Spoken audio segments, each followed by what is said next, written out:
안녕하세요. 맥가이버의 핵심 요약 리뷰입니다. 요즘 가장 핫한 스마트폰을 꼽으라면 바로 갤럭시 S20이죠. 사실상 실물 공개를 제외한 거의 모든 정보가 공개되었거든요. 그래서 제가 갤럭시 S20 케이스를 먼저 가져왔어요. 이건 다른 제조사도 마찬가지인데 신제품 출시 이전에 최소한의 정보를 케이스 제작업체에 전달하고 또 그걸 기반으로 케이스를 미리 만들게 되거든요. 이 케이스는 갤럭시 S20 출시 시점에 맞춰서 리뷰로 소개를 해드릴 예정인데요. 오늘 가져온 이유는 크기나 디자인이 어떻게 될지 궁금하신 분들을 위해서 맛보기로 차이를 보여드리기 위함이거든요. 우선 전체적으로 카메라가 엄청 커졌어요. 특히 갤럭시 S20 울트라의 카메라는 역대급인데 여기 아이폰 11 프로의 카메라가 크다라고 하는데 받았던 비난이 잊혀질 정도로 크기가 엄청나게 큰 거죠. 1대1로 비교를 해보게 되면 차이가 엄청나더라고요. 이쯤 되면 아이폰 11 프로의 카메라가 오히려 애교 수준인 느낌인데 갤럭시 S20 울트라의 경우에는 그냥 카메라에 몰빵했다라는 것을 이 크기로도 알려주는 것 같은 거죠. 이 크기는 갤럭시 노트 10 플러스랑 비교해도 이렇게 되니까 엄청나죠. 차이가 나는데 심지어 가장 작은 갤럭시 S20 기본 모델이랑 갤노트 10 플러스랑 비교를 해도 이렇게 차이가 나거든요. 그래서 갤럭시 S20 기본 모델이 더 크다라고 할 정도인데 갤럭시 폴드랑 비교를 해봐도 이 정도로 차이가 나고 갤럭시 S9과 비교를 하면 차이가 더 심한 거죠. 엄청나게 작은 카메라가 가운데 있는데 다행인 건 카툭툭티가 아니라는 점이긴 한데 기본 카툭티의 두께 자체가 상당해서 과연 실물이 어떨지는 걱정이 되기도 하고 또 기대도 되기도 하는 것 같습니다.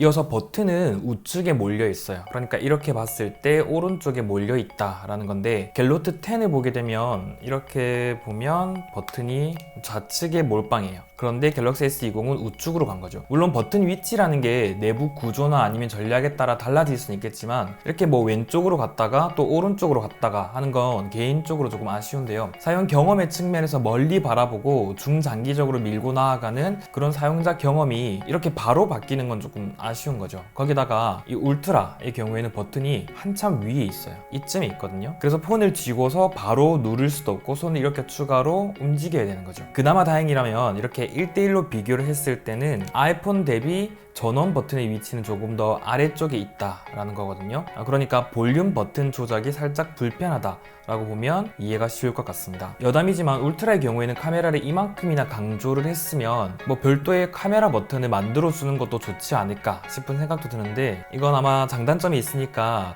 빼지 않았나 싶거든요.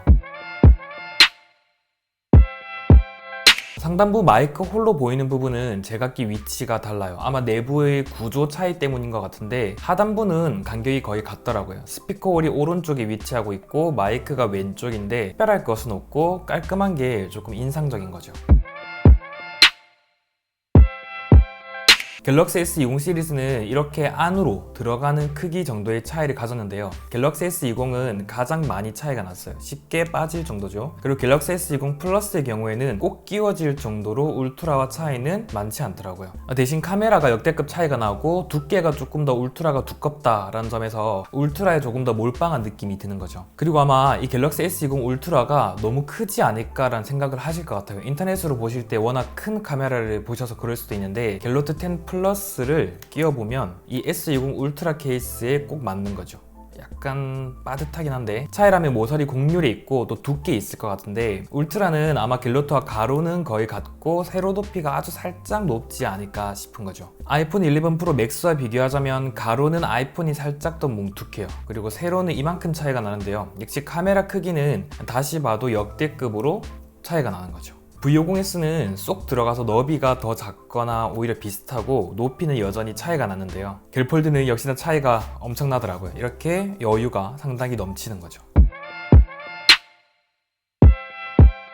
정리를 해보자면 갤럭시 S20은 정말 작고 작고 또 슬림하지만 갤럭시 S20 플러스 그리고 갤럭시 S20 울트라는 제법 크고 또 긴 디자인을 가졌더라고요. 당장은 이렇게 갤노트 10 플러스보다도 더 큰 화면과 또 역대급 크기를 자랑할 것 같은데요. 갤럭시 S20이 이 정도면 이어서 나올 노트 20은 얼마나 더 커지게 될지 살짝 걱정이 되기도 하거든요. 그런데 이렇게 보다 보니까 저도 모르게 이 갤럭시 S20 울트라의 카메라는 점점 더 기대가 되는 것 같고, 기본 모델인 갤럭시 S20은 카메라가 조금 아쉽지 않을까 싶은 생각이 드는 게 어쩌면 여기에 삼성의 전략이 숨어있기 때문이 아닐까 싶은 생각도 들었거든요. 이건 마치 아이폰 6S의 카메라는 더 이상 아이폰 11 프로와는 비교가 안 될 정도로 아쉬워 보이는 것과 같은 거죠. 아무튼 삼성이 전사적인 차원에서 역대급 갤럭시 S20을 만들고 있는 건 분명해 보이는데요. 여러분 어떻게 보셨을지도 궁금합니다. 이에 대한 의견이 있으시다면 댓글로 남겨주세요. 그럼 저는 또 다른 시간 절약을 위한 리뷰로 돌아오도록 하겠습니다. 이상 구독과 알림 신청부터 하고 보는 채널 맥가이버의 핵심 요약 리뷰였습니다.